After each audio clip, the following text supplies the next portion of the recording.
नरेंद्र मोदी के पास vote calculate करने की कौन सी मशीन है? चुनाव से पहले ही हर बूथ की रिपोर्ट मोदी तक कैसे पहुंच जाती है? मोदी विरोधी जब हार की समीक्षा करते हैं, उन्हें तब बूथ का आंकड़ा कैसे पता चलता है? मोदी के पास ये डेटा पहले से कैसे आ जाता है? मोदी जहां भी चुनाव लड़ने जाते हैं, वहां किस बूथ पर बीजेपी को कितने वोट मिलेंगे या विरोधी को कितने वोट मिलेंगे, ये पहले से पता कैसे कर लेते हैं? मोदी के राजनीतिक प्रयोग की ये एक ऐसी मशीनरी है जिसके आगे सारे सर्वे फेल हो जाते हैं। अगर मोदी कह रहे हैं कि 400 तक जाएंगे, तो ये भरोसा आया कहां से आ रहा है, ये सवाल है। मोदी ने गारंटी की गाड़ी क्यों चलाई? उस गाड़ी की बात की जाए तो टारगेटेड वोटर कौन है उसका? विरोधी जब 2024 के लिए सीट तक फाइनल नहीं कर पाए हैं, नरेंद्र मोदी ने बूथ तक आइडेंटिफाई कर लिया है, मगर कैसे? 2024 की काउंटिंग में मोदी ने बीजेपी के लिए कितने % वोट का हिसाब लगा लिया है, सारी जानकारी आपको हमारी इस रिपोर्ट में मिलेगी। देखिए,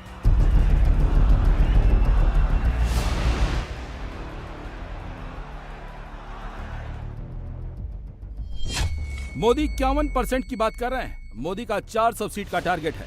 51% वोट आएंगे कैसे? 400 सीट मिलेगी कैसे? तो इसका जवाब है, मोदी ने गिनती कर ली है, 51% वोटर आ चुका है। बस इन वोटर्स को वोटिंग के दिन ईवीएम तक पहुंचाना है। अब आपको लग रहा होगा कि किस आधार पर मोदी और बीजेपी ये कह रही है, तो उसका फॉर्मूला ये है, HBM। H मतलब हिंदुत्व, B मतलब बेनिफिशियरी यानी लाभार्थी, M मतलब मोदी का चेहरा, मोदी की गारंटी। ये वो फॉर्मूला है जिसमें 51% वोट की गारंटी है। लेकिन ये वोटर्स कितने हैं, कैसे बीजेपी ने काउंट किया है, और वोटिंग के दिन ये बीजेपी को ही वोट करेंगे, ये कैसे होगा? तो उसके लिए बीजेपी ने पूरी प्लानिंग बना रखी है। HBM फार्मूले को टारगेट तक ले जाने के लिए बीजेपी के कॉल सेंटर काम कर रहे हैं, और मोदी की गारंटी वाली गाड़ी उन सभी HBM के वोटर्स को ईवीएम तक पहुंचाने का काम कर रही है। बीजेपी का कॉल सेंटर और मोदी की गारंटी वाली गाड़ी बीजेपी का वोट कैसे काउंट करती है? पहले बीजेपी के कॉल सेंटर की बात करते हैं। इसके लिए बीजेपी ने देश को 10 जोन में बांटा है। 2019 में बीजेपी ने 190 कॉल सेंटर बनाए थे, जो इस बार करीब 1.5 गुना बढ़कर 300 हो गए हैं, जिनका काम है बूथ लेवल तक पार्टी की पहुंच बनाना और गांव के एक एक मतदाता तक अपनी बात पहुंचाना। मसलन मोदी सरकार ने अगर फ्री में राशन दिया, तो जो लाभार्थी हैं उनको कॉल सेंटर वाले कॉल करते हैं, पूछते रहते हैं कि क्या आपको राशन मिल गया है। अगर किसी को घर के लिए पैसा भेजा गया है, तो उसका भी कंफर्मेशन कॉल करके किया जाता है। किसी को शौचालय बनाने के लिए पैसे आए, तो उसे भी पूछा जाता है, कॉल सेंटर से बताया जाता है कि ये मोदी ने भिजवाया है। मोदी सरकार कंफर्म करना चाहती है कि आपकी जो योजनाएं चल रही हैं, वो सही से पहुंच रही हैं कि नहीं। और 2019 से ये लगातार कॉल सेंटर काम कर रहे हैं। बार बार पूछने से एक कनेक्ट बनता है। यही कॉल सेंटर वाले जब चुनाव के समय फोन करेंगे, तो लाभार्थी बूथ तक जाकर मोदी की पार्टी का बटन दबाएगा। मोदी के HBM फार्मूले का सबसे बड़ा मोदी का वोट बैंक B है, यानी बेनिफिशियरी, जो मोदी के 51% टारगेट को पूरा करने में सबसे बड़ा वर्ग है। ये कितना बड़ा वर्ग है, इन आंकड़ों से समझ सकते हैं। 51 करोड़ गरीबों को मुफ्त राशन, 47 करोड़ गरीबों के जनधन खाते, 47 करोड़ 40 लाख किसानों का PM फसल बीमा योजना में रजिस्ट्रेशन, 60 करोड़ लोगों को आयुष्मान भारत योजना में 5 लाख तक का मुफ्त इलाज की गारंटी, 11 करोड़ किसानों को PM किसान सम्मान निधि, 9 करोड़ 80 लाख गरीब महिलाओं को उज्ज्वला गैस सिलेंडर, 3 करोड़ से अधिक प्रधानमंत्री आवास, 11 करोड़ 72 लाख गरीबों के घर में शौचालय, 55 लाख रेहड़ी पटरी वालों को PM स्वनिधि योजना में कर्ज। किसी को मुफ्त इलाज मिला है, किसी को मुफ्त राशन मिला है, किसी को गैस कनेक्शन मिला है, किसी को बिजली कनेक्शन मिला है, किसी का बैंक खाता खुला है, किसी को PM किसान सम्मान निधि पहुंच रही है, किसी को PM फसल बीमा का लाभ मिला है, किसी को PM स्वनिधि योजना से सहायता मिली है, किसी को PM स्वामित्व योजना के जरिए प्रॉपर्टी कार्ड मिला है।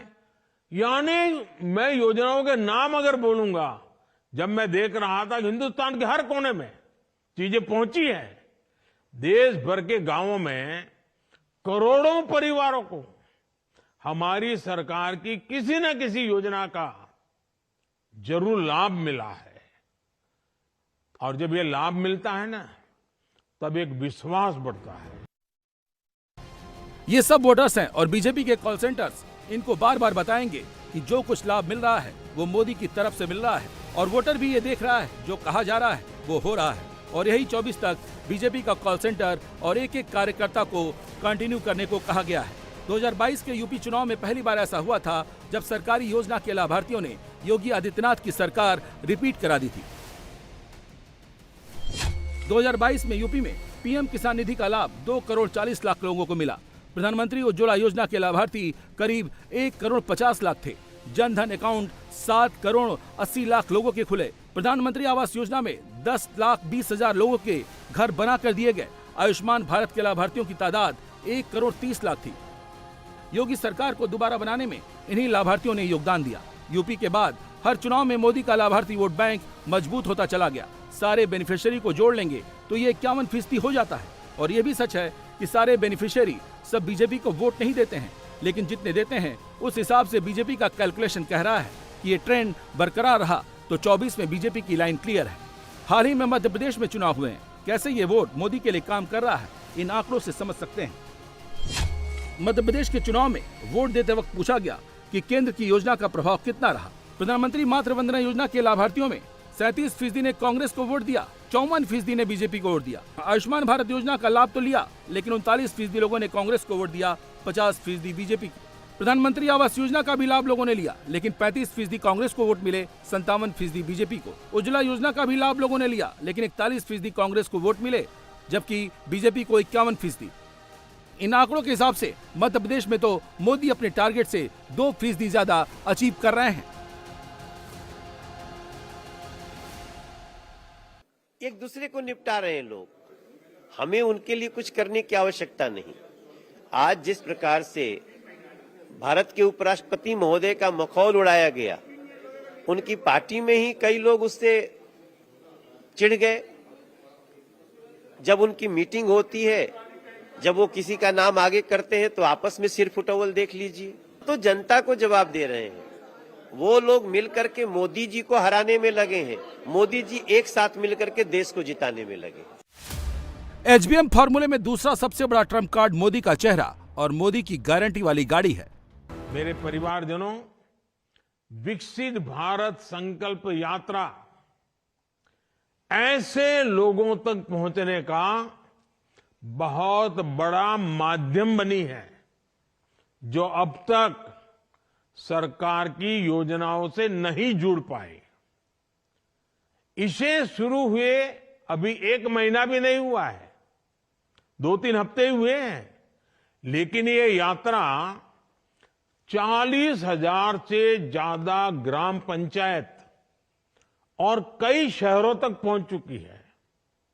ये बहुत बड़ी बात है कि इतने कम समय में अब तक 1.25 करोड़ से अधिक लोग मोदी की गारंटी वाली गाड़ी तक पहुंचे हैं, उसका स्वागत किया है, उसको समझने का प्रयास किया है, उससे जुड़ने की कोशिश की है, उसको सफल करने का काम किया है। मोदी की गारंटी की गाड़ी में क्या है? जब वोटर्स को सिस्टम समझ में नहीं आ रहा है तो मोदी की गाड़ी भेज दी जाती है। मतलब कॉल सेंटर ने तो वोट पक्का कर लिया है, लेकिन अगर वोटर की कोई अगली डिमांड है, कोई समस्या है, तो मोदी की गारंटी वाली गाड़ी आकर उसे ठीक कर देती है। और यहाँ जो भरोसा मिलता है वो 51% को पक्का कर देता है। ये भी जान लीजिए, मोदी की गारंटी वाली गाड़ी 15 नवंबर से विकसित भारत संकल्प यात्रा के तहत बड़ी स्पीड से चल रही है। प्रियंका जी बताइए, ये भी बताइए कि आपको सरकार की किन किन योजनाओं का लाभ मिला है, अपने बारे में भी बताइए। सर, मेरा नाम प्रियंका देवी उर्फ प्रियंका यादव है। घर कटैया, प्रखंड जाले, दरभंगा से हैं। और सर, मेरा 3 बच्चे हैं। सर, मेरा 3 बच्चे हैं और पति पत्नी हैं हम, और मेरा एक सासू माँ है, ससुर डेथ कर गया है पिछले साल, और मेरा पति मुंबई में मजदूरी करता है। सर, मजदूरी करता है। मेरा राशन कार्ड मिला है जो मुफ्त में। आप लॉकडाउन में इतना मतलब हम लोग पूरा महिलाओं को, गरीब को आप इतना देखें जे मत पूछिए, हम क्या सोच भी नहीं सकते हैं जो आप इतना किए। बहुत आर्थिक स्थिति बहुत खराब हो गया कोरोना टाइम में, तो मेरा आप मुफ्त में अनाज दिए, कुछ जनधन योजना में आप कुछ खाते में भी पैसा भेजे, उनसे हम लोग पूरा जीवन के आहार था उस वक्त मेरा कोरोना टाइम में। अच्छा और प्रियंका जी, मेरा जब ये गारंटी वाली गाड़ी आपके गांव आई है तो वहाँ जी। क्या माहौल है? इतनी बड़ी तादाद में सब बहनें यहाँ बैठी हैं, बहुत उत्साह का माहौल है, तो मिथिलांचल में क्या लगता है लोगों को? मिथिलांचल का रीति रिवाज से उसको हम गारंटी वाला मोदी को गाड़ी को बहुत सम्मान करते हैं और पूरा खुशी से मनाया जाता है और मतलब खूब बहुत काफी जोरदार से चल रहा है सर। ये गाड़ी सरकारी अधिकारी चला रहे हैं। इस गाड़ी के जरिए केंद्र की योजना के बारे में बताया जा रहा है। यहाँ भी वही भरोसा दिया जा रहा है, किसान निधि का पैसा आया कि नहीं, उज्ज्वला योजना का लाभ मिला कि नहीं, आयुष्मान कार्ड बना कि नहीं, घर का पैसा मिला कि नहीं, आधार कार्ड, आयुष्मान कार्ड, किसान निधि, स्वरोजगार योजना, किसी में भी अगर दिक्कत आ रही है, सरकारी पैसे पर सरकारी गाड़ी से सरकारी अधिकारी तुरंत लाभार्थियों की मदद करते हैं और मोदी सरकार की योजनाओं के बारे में बताते हैं। साथियों, सरकार की लगातार कोशिश है कि जब मोदी की गारंटी वाली गाड़ी पहुंचे तो गांव का हर एक व्यक्ति उस गाड़ी तक जरूर पहुंचना चाहिए। घंटे भर के लिए खेत का काम छोड़ करके जाना चाहिए। हर बच्चों को, बूढ़ों को, बुजुर्गों को, सबको ले जाना चाहिए, क्योंकि हमें देश को आगे बढ़ाना है।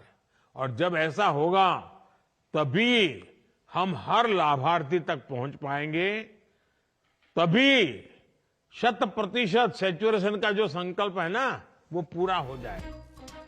मोदी की गारंटी वाली गाड़ी चल रही है। मोदी इसे कितनी स्मार्टली चला रहे हैं, विरोधी इसे समझ नहीं पा रहे हैं। तैयारी में है, लोकसभा की दिखने लगा है, नागपुर में भी रैली है, बीजेपी भी पूरी तैयारी कर रही है। अमित शाह का एक बयान आया है कार्यकर्ताओं से कि इस बार ऐसी जीत हासिल कीजिए, इतनी मेहनत कीजिए कि विपक्ष उनको चुनौती देने से 10 बार सोचे पहले। लोकतंत्र में इस तरह की भाषा नहीं होनी चाहिए, विपक्ष चुनौती देने से पहले 10 बार सोचे। ये तो मतलब ये असंसदीय भाषा है। मुझे लगता है कि गृह मंत्री जी को संसदीय भाषा में बात करनी चाहिए। ठीक है, वो अपनी तैयारियां कर रहे हैं, हम अपनी तैयारियां कर रहे हैं।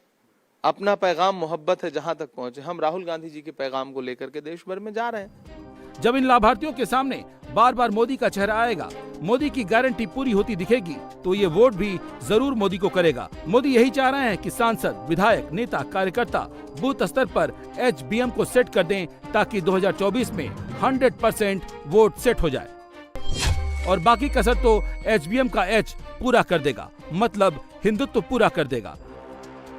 अगर ये काम कर गया तो 51% टारगेट भी पार होना तय है। जिस तरह से राम मंदिर के जरिए सनातन के भव्य प्रसारण की तैयारी की जा रही है, मतलब साफ है 80% सनातन वोटर का सनातन भाव जागे, और जब ये जगेगा तो वोट करते वक्त मोदी को ही वोट करेगा। अब ये काम मोदी किस लेवल पर कर रहे हैं, इसी बात से समझ सकते हैं।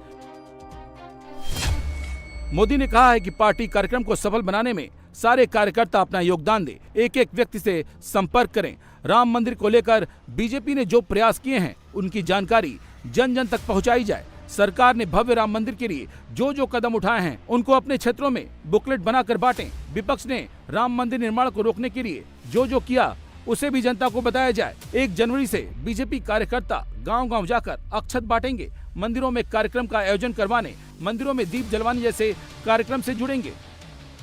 अब इससे होगा क्या? जो बेनिफिशियरी मोदी को वोट नहीं कर रहा है, जिसमें मुस्लिम वोटर्स की ज्यादा तादाद है, और जो 51% की टारगेट में 12-15% वोट कम पड़ रहे हैं, उसको हिंदुत्व का वोट कवर कर सकता है।